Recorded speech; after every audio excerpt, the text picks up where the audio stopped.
عن ابی سعید الخدری رضی اللہ عنہ قال قال رسول اللہ صلی اللہ علیہ وسلم ما من عبد يصوم يوما في سبيل الله إلا باعد الله بذلك اليوم عن وجهه النار 70 خريفا متفق علیہ۔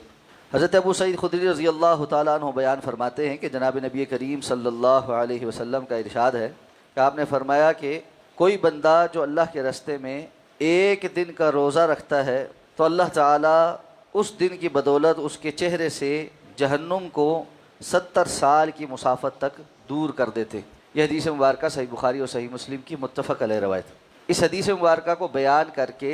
روزے کی جو فضیلت ہے اس کو بیان کیا گیا ہے، اور یہ بات ذہن میں رہے کہ یہ فضیلت نفل روزے کی، کہ جو بندہ اللہ کے راستے میں ایک روزہ رکھتا ہے اور اس سے مراد نفل روزہ ہے تو اللہ تعالیٰ اس کے چہرے کو جہنم سے 70 سال دور کر دیتے، اور جس نے جتنے اپنی زندگی میں روزے رکھے اس طرح اترا وہ جہنم سے دور ہوتا ہے۔ اور یہ نفل روزے کے متعلق اس لیے کہا کہ فرض روزے کے متعلق تو رسول اللہ صلی اللہ علیہ وسلم کا فرمان ہے کہ اللہ تعالیٰ فرماتے ہیں کہ الصوم لی، روزہ میرے لیے ہے اور میں ہی اس کی جزا دوں گا، یعنی اللہ تعالیٰ نے فرض روزے کی فضیلت اور جزا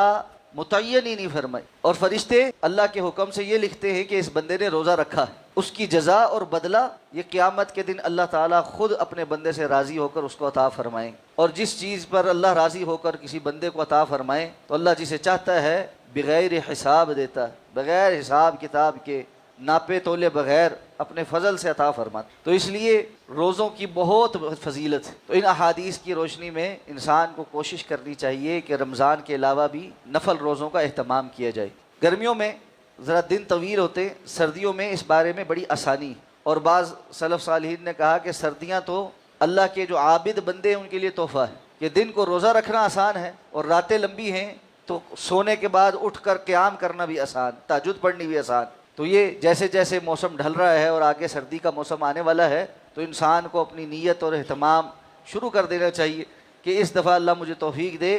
تو میں دن کو روزے رکھوں اور راتوں کو قیام کروں، اللہ ہمیں اس کی توفیق عطا فرمائے۔ سبحانک اللہم و بحمدک، نشہد ان لا الہ الا انت، نستغفرک و نتوب الیک۔